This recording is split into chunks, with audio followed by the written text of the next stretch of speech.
Hello everyone, welcome to MS study Guru. ये आपका दूसरा पार्ट है इकोनोमेट्रिक्स की सीरीज का। एज यू नाउ हमने कंप्लीट इकोनोमेट्रिक्स की एक सीरीज शुरू की है इस चैनल पर, जिसमें हम सिंपल लीनियर रिग्रेशन मॉडल पढ़ चुके हैं। आज हम पढ़ेंगे heteroscedasticity, multi collinearity and auto correlation. ठीक है, मैं आपको उतना पढ़ाऊंगी जितना आपके नेट इकोनॉमिक्स के पॉइंट ऑफ व्यू से जरूरी है। ठीक है जी, अगर आप पहली बार चैनल पर आए हैं तो सब्सक्राइब जरूर कर लीजिएगा और पूरी जानकारी लेने के लिए वीडियो को एंड तक देखिएगा। अदर थिंग इज कि स्टैटिस्टिक्स का मैंने दूसरे चैनल पर कंप्लीट कोर्स शुरू किया हुआ है। उन सारी क्लासेस की डिटेल्स आपको टेलीग्राम पे मिलेंगी। टेलीग्राम चैनल का लिंक डिस्क्रिप्शन में दिया गया है, उसको फॉलो कर लेते हैं तो मेरी दूसरे चैनल्स पर या जहां पर भी मेरी क्लासेस होती है उसके लिंक्स आपको मिल जाएंगे। ठीक है जी, पूरा कोर्स लेने के लिए भी डिस्क्रिप्शन में आपको सारी डिटेल्स दी गई हैं, मेरा कोड दिया गया है और मेरी बेस्ट सेलिंग बुक का लिंक भी आपको डिस्क्रिप्शन में दिया गया है। ठीक है, so this is a second class. जो बच्चा आज की क्लास देख रहा है, जिसने पहला पार्ट नहीं देखा था सिंपल लीनियर रिग्रेशन मॉडल वाला, इससे पहले जाके वो भी देख लीजिएगा। ठीक है, so let's start this session. तो आज हम बात करने वाले, मैंने उस क्लास में ना आपको सारी असम्पशंस पढ़ाई थी सिंपल लीनियर रिग्रेशन मॉडल की। ठीक है, तो अगर आपने वो असम्पशंस देखी हैं तभी इसको कंटिन्यू करिएगा इस क्लास को। तो the let's see हेटेरोस्डास्टिसिटी,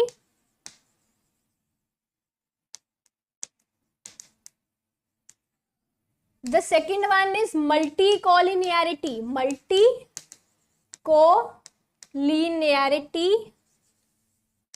and the third one is autocorrelation,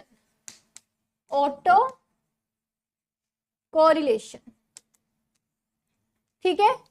so firstly let's understand, इन तीनों में से ये तीनों कंसेप्ट इंपॉर्टेंट हैं। इन तीनों में से आपको इस बार वाले एग्जाम में दो दो क्वेश्चंस दोनों शिफ्ट्स में आए थे। ठीक है, तो आप सोच के देख लीजिए, the concept is very important. So सबसे पहले हम बात करते हैं हेटेरोस्डास्टिसिटी की।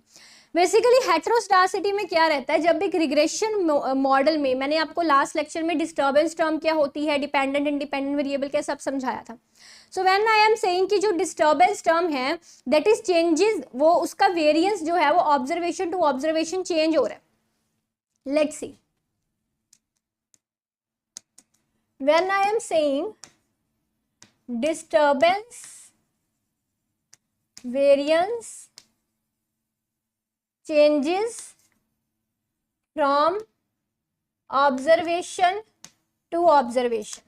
ठीक है, देखिए डिस्टर्बेंस टर्म क्या होती है, म्यू आई जो हमने पढ़ा था, उसका वेरिएंस क्या पढ़ा था असम्पशन में, that is expected value of you I square, का मतलब है वेरिएंस ऑफ डिस्टर्बेंस टर्म या error term. When I am saying कि इसका वेरिएंस जो है वो सिग्मा स्क्वायर यू ही है या सिग्मा स्क्वायर ही है सिर्फ, दैट मीन्स वो कांस्टेंट है। व्हेन आई एम सेइंग कि डिस्टर्बेंस टर्म का वेरिएंस जो है this is equal to sigma square u i. अब आई का मतलब क्या हो गया कि जैसे जैसे ये ऑब्जर्वेशंस बदलेंगे वैसे वैसे ये वेरिएंस भी बदल रहा है। ठीक है, so this is basically heteroscedasticity problem. ठीक है, when the variance of error term या disturbance term changes from observation to observation, this is homoscedasticity and this is heteroscedasticity। this is a basic definition। मैं आपको diagram से भी अभी समझाऊंगी। सबसे पहले हम बेसिक डेफिनेशंस की बात करते हैं। Okay, so the second one is multi collinearity here. ये जो स्लाइड्स हैं इनके स्क्रीनशॉट से साथ में ही आप ले लीजिएगा, because I will arrange this and then rewrite. ठीक है, the second one is multicollinearity। multicollinearity you can say a linear correlation among explanatory variables। देखिए multicollinearity की प्रॉब्लम, पहली चीज तो ये एक मल्टीपल रिग्रेशन मॉडल में ही आएगी। मतलब अगर उस मॉडल में एक्सप्लेनेटरी वेरिएबल्स एक से ज्यादा हैं तभी मल्टीकोलिनियरिटी की प्रॉब्लम आएगी, है ना। तो you can simple, in simple language you can say there is a correlation between explanatory variables of a regression model, of a regression। और ये जो रिग्रेशन मॉडल है ये क्या होगा, मल्टीपल रिग्रेशन मॉडल होगा, यानी कि उसमें जो वेरिएबल्स हैं वो मल्टीपल होंगे। Let's see, if I am saying the model is alpha note plus beta note x1 plus beta 1 x2 plus mu, this is your model. If I am saying, ध्यान से एग्जांपल समझिएगा, if I am saying y जो है वो मेरी consumption है, x1 जो है ये इनकम है एंड x2 जो है ये वेल्थ है। वेल्थ है। तो माय टारगेट की कंजम्पशन जो है वो डिपेंड कर रही है इनकम पर भी और वेल्थ पर भी, ऐसा ही है। कंजम्पशन जो है वो डिपेंड कर रही है इनकम पर भी और वेल्थ पर भी। अब कंजम्पशन इनकम पर कितना डिपेंड कर रही है उसे ये बीटा नोट शो करेगा, because it is a slope of x1। और वेल्थ पर कंजम्पशन कितनी डिपेंड कर रही है उसको शो करेगा beta 1। Fine. If I am saying there is a relationship between x1 and x2, अगर मैं कहूं कि x1 एंड x2 के बीच में रिलेशन आ गया, कैसे आया रिलेशन? इनकम एंड वेल्थ में रिलेशन तो होता ही है। अगर मेरी इनकम ज्यादा तो मेरे पास वेल्थ भी ज्यादा होगी, है ना। अगर किसी की इनकम कम है तो उसकी वेल्थ भी कम होगी। There is co relationship between x1 and x2, that there is a problem of multicollinearity. समझ गए बात को? ठीक है। अब तीसरा प्रॉब्लम आता है यहाँ पे auto correlation. So you can say autocorrelation is basically correlation between different, यहाँ पे एक्सप्लेनेटरी वेरिएबल्स में कोरिलेशन था। जो ऑटो कोरिलेशन है इसमें डिस्टर्बेंस टर्म की वैल्यूज में कोरिलेशन रहता है। Correlation between different values of disturbance term, जिसको आप एरर टर्म भी बोलते हो। इसको रिप्रेजेंट करने के लिए सिंपली आपने मेरे से वो सिंपल लिनियर रिग्रेशन मॉडल की असम्पशंस पढ़ी थी, उसमें हमने क्या पढ़ा था कि expected value of ui uj जो है उसको 0 लिया जाता है सिंपल लिनियर रिग्रेशन मॉडल की असम्पशंस में, है ना। That means ui and uj में कोई कोरिलेशन नहीं है।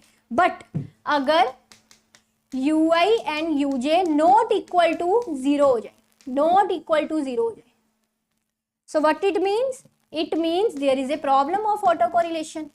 ठीक है, it means there is no autocorrelation।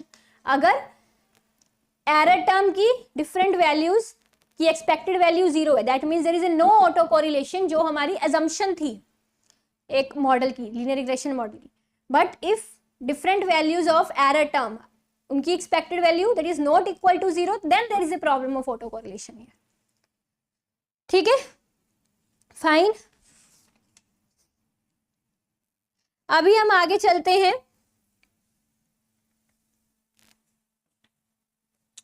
एक minute, yes. The other thing, अभी जैसे मैंने आपको हेटेरोस्डासिटी करवाया था, इनके हम टेस्ट करेंगे। अच्छा, टेस्ट करने से पहले मैं आपको थोड़ा हेटेरोस्डासिटी डायग्रामेटिकली दिखा देती हूँ। देखिए, अगर मैं इस साइड एरर टर्म ले रही हूँ, xi ले रही हूँ, इफ आई एम सेइंग कि कुछ ऐसे कर्व बन रहा है मेरा, what is this? This is heteroscedasticity. यहाँ पे हेटेरोस्डासिटी है बिकॉज ऑब्जर्वेशंस के साथ मेरी ये वैल्यूज जो है ei की, ये भी बदल रही हैं जी। अगर मेरा कर्व इस तरह से बने ei and xi, there is no heteroscedasticity, क्योंकि ऑब्जर्वेशंस के बदलने के साथ मेरी ei की वैल्यू नहीं बदल रही। So this is a curve for homoscedasticity and this is a curve for heteroscedasticity. Fine, ठीक है। ओके, देन हम टेस्ट्स की तरफ चलते हैं।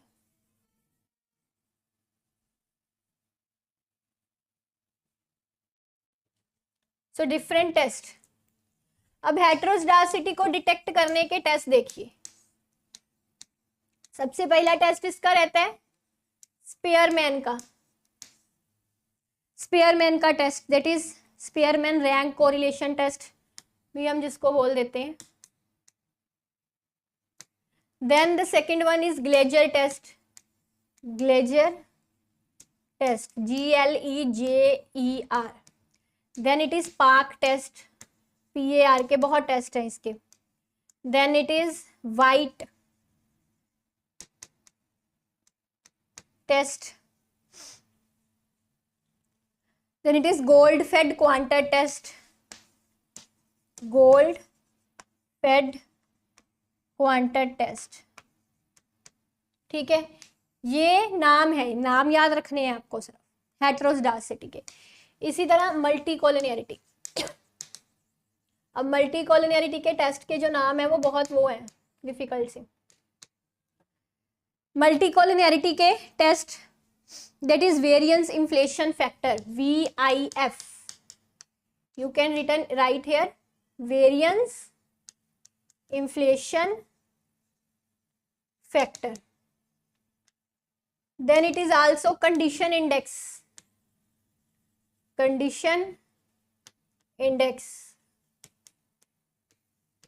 then Farrar Global test, Farrar Global test, इसमें 3 स्टैटिस्टिक आगे यूज होते हैं, T test, F test, chi square test. Then एक होता है इसका नाम Frisch confluence and bunch map. मैंने कहा था इसके नाम डिफिकल्ट हैं, but you have to remember it. अब जो नाम है ये तो याद रखने पड़ेंगे, इसमें हम क्या करें, bunch map analysis, Frisch confluence and bunch map analysis. चलो ये इसके टेस्ट हैं मल्टी कोलिनियरिटी के। एंड ऑटो कोरिलेशन के बहुत सिंपल हैं। ऑटो कोरिलेशन के सिर्फ 2 ही टेस्ट हैं, जिनमें एक बहुत ज़्यादा इंपॉर्टेंट है। सो इसका पहला टेस्ट जो है दैट इज डर्बिन-वैटसन टेस्ट, और ये टेस्ट बहुत इंपॉर्टेंट है, इससे आपको न्यूमेरिकल क्वेश्चन एग्जाम में पूछा जाता है। डर्बिन-वैटसन टेस्ट न्यूमेरिकल क्वेश्चन के इस फार्मूले से आता है, D is equal to 2 1 minus lambda cap. This is a formula for Durbin Watson test. ठीक है, here D is Durbin Watson statistic and lambda cap is coefficient of auto correlation. तो होता है क्या, या तो आपको ये दिया होगा ये पता करने के लिए कहा होगा, या ये दिया होगा ये पता करने के लिए कहा होगा। ठीक है, इस तरह से। और ये जो डर्बिन-वैटसन स्टैटिस्टिक है ना, इसकी वैल्यू 0 to 4 के बीच में लाई करती है, 0 to 4 के बीच में। ठीक है, दूसरा इसका टेस्ट होता है von Neumann ratio test, von Neumann ratio test. ठीक है, so these are the various test for detecting the problems. Fine, अब इसके बाद हम इनके कॉन्सिक्वेंसेस करेंगे। The very important thing, consequences.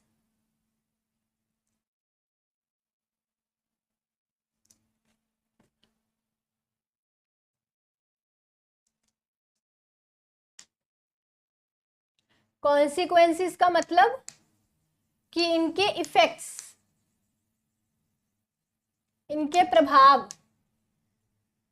ठीक है, सो तकरीबन इनके प्रभाव सेम ही होते हैं, इसीलिए मैंने एक ही स्लाइड पे किया है। द मल्टी कोलिनियरिटी, सिर्फ मल्टी कोलिनियरिटी में थोड़ा फर्क रहेगा, ऑटो कोरिलेशन बाकियों के तो सेम ही रहेंगे। ओके, सो होता क्या है, आप हमें गोज मार्कअप थ्योरम पढ़ेंगे, उस पर अलग क्लास लगाऊंगी मैं। That is blue, best linear unbiased estimates.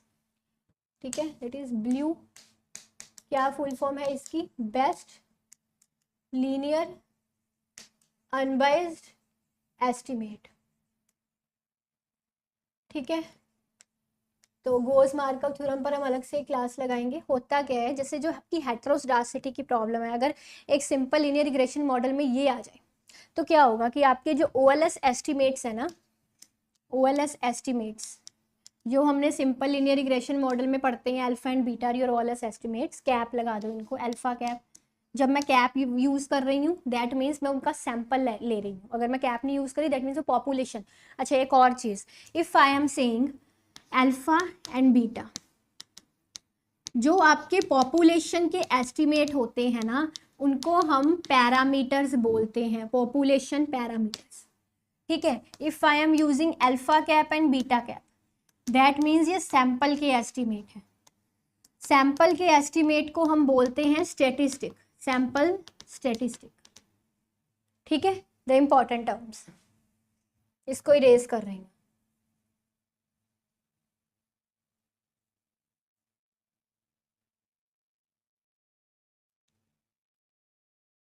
Okay, then OLS estimates जो हैं हमारे, वो एज यूजुअल ब्लू की प्रॉपर्टीज की तरह अनबाइज्ड ही रहेंगे, लीनियर भी रहेंगे, बट क्या होगा कि उसका वेरिएंस बढ़ जाएगा।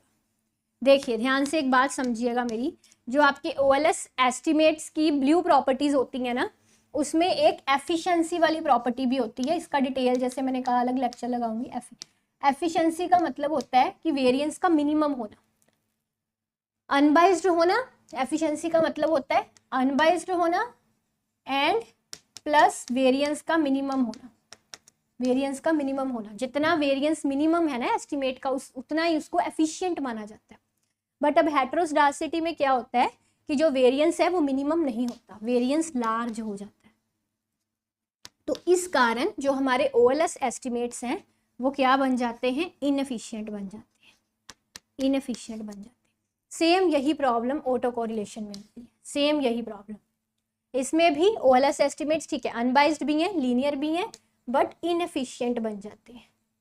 इनएफिशिएंट क्यों बनते हैं, क्योंकि वेरिएंस लार्ज होता है, लार्ज वेरिएंस। समझे इस बात को।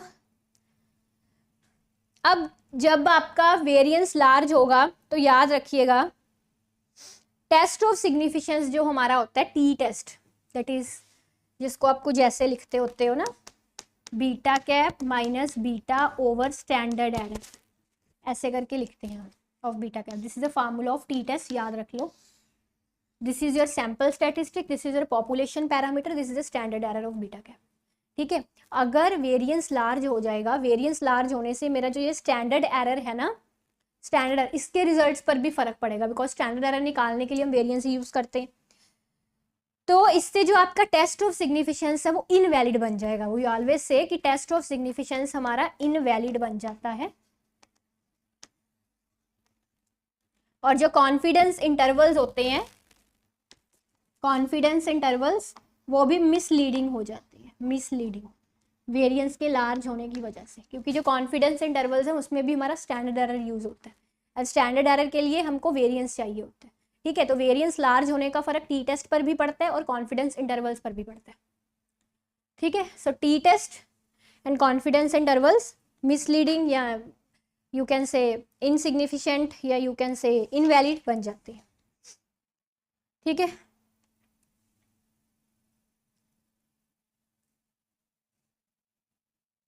अच्छा अभी मैंने आपको मल्टी कोलिनियरिटी का क्यों नहीं लिखाया, क्योंकि मल्टी कोलिनियरिटी में ना हम दो केसेस पढ़ते हैं। The first one is perfect multi collinearity, that is or पूरी तरह से, चलो there is a perfect multi collinearity, and the second one is imperfect multi collinearity. पूरी तरह से परफेक्ट मल्टी कोलिनियरिटी है, that is R12 is equal to 0, लिख देती हूँ, एंड परफेक्ट पूरी तरह से मल्टी कोलिनियरिटी। ठीक है, सो परफेक्ट मल्टी कोलिनियरिटी अगर होगी ना, तो जैसे हमने यहाँ पे पढ़ा था कि ओएलएस एस्टिमेट्स ठीक है अनबाइज्ड रहेंगे, जैसे होने चाहिए, होने भी अनबाइज्ड चाहिए थे, अनबाइज्ड रहेंगे, बट वेरिएंस मिनिमम होना चाहिए था, बस वो लार्ज हो जाता है ना। तो इसमें भी आपके ओएलएस एस्टिमेट्स अनबाइज्ड रहेंगे एज यूजुअल, जो होना चाहिए था, है ना। बट जो मल्टी कोलिनियरिटी में जब परफेक्ट मल्टी कोलिनियरिटी आ जाती है ना, तो आपके जो ओएलएस एस्टिमेट्स हैं अल्फा कैप बीटा कैप, ये क्या हो जाते हैं, ये इनडिटर्मिनेट हो जाते हैं। इनडिटर्मिनेट मतलब आप इसको डिटर्मिनेट ही नहीं कर सकते। ठीक है, और वेरिएंस जो है वो इनफाइनेटली लार्ज बन जाता है। मतलब एक तो होता है ना लार्ज, एक होता है इनफाइनाइट बन जाता है, बहुत ज्यादा लार्ज, दैट इज इनफाइनाइट।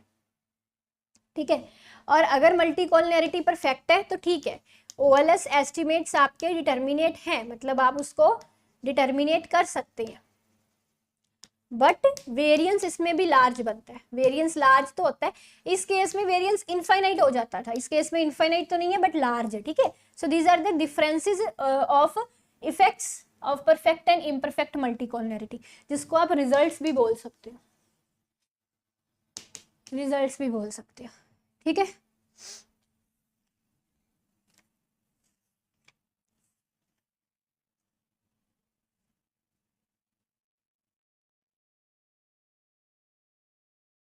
अब अगर पूछा जाए इनके सॉल्यूशंस, तो सॉल्यूशंस में एक ही चीज है जो आपको एग्जाम में पूछी जाती है, that is generalized least square method. ध्यान से समझिएगा, मेथड तो चलो ये मैं आपको किसी अलग क्लास में समझाऊंगी, आई एम जस्ट टेलिंग कि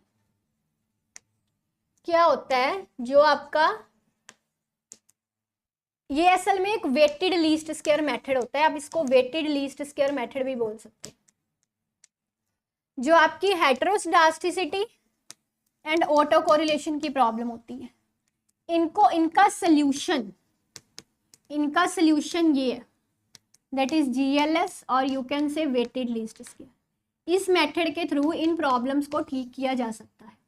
बट द क्वेश्चन जो एग्जाम में क्वेश्चन पूछा जाता है कि ये मेथड से कौन सी प्रॉब्लम्स को ठीक किया जाता है, इन दोनों को तो किया जाता है, बट जो मल्टी कॉलिनियरिटी की प्रॉब्लम होती है वो इस मेथड से सॉल्व नहीं होती है, GLS या वेटेड लीस्ट स्क्वायर से। ठीक है, so this thing you have to keep in your mind. तो इसी के साथ मैं ये सेशन ख़त्म कर रही हूँ। होपफुली आपको पसंद आया होगा, अच्छा लगा होगा। अगली वाली क्लास में हम गोज मार्कव थ्योरम करेंगे, जो अभी मैंने ब्लू प्रॉपर्टीज बताई थी आपको। ठीक है, वो नेक्स्ट क्लास में करेंगे। लाइक शेयर ज़रूर करिएगा। Thank you very much for watching. Take care, bye bye.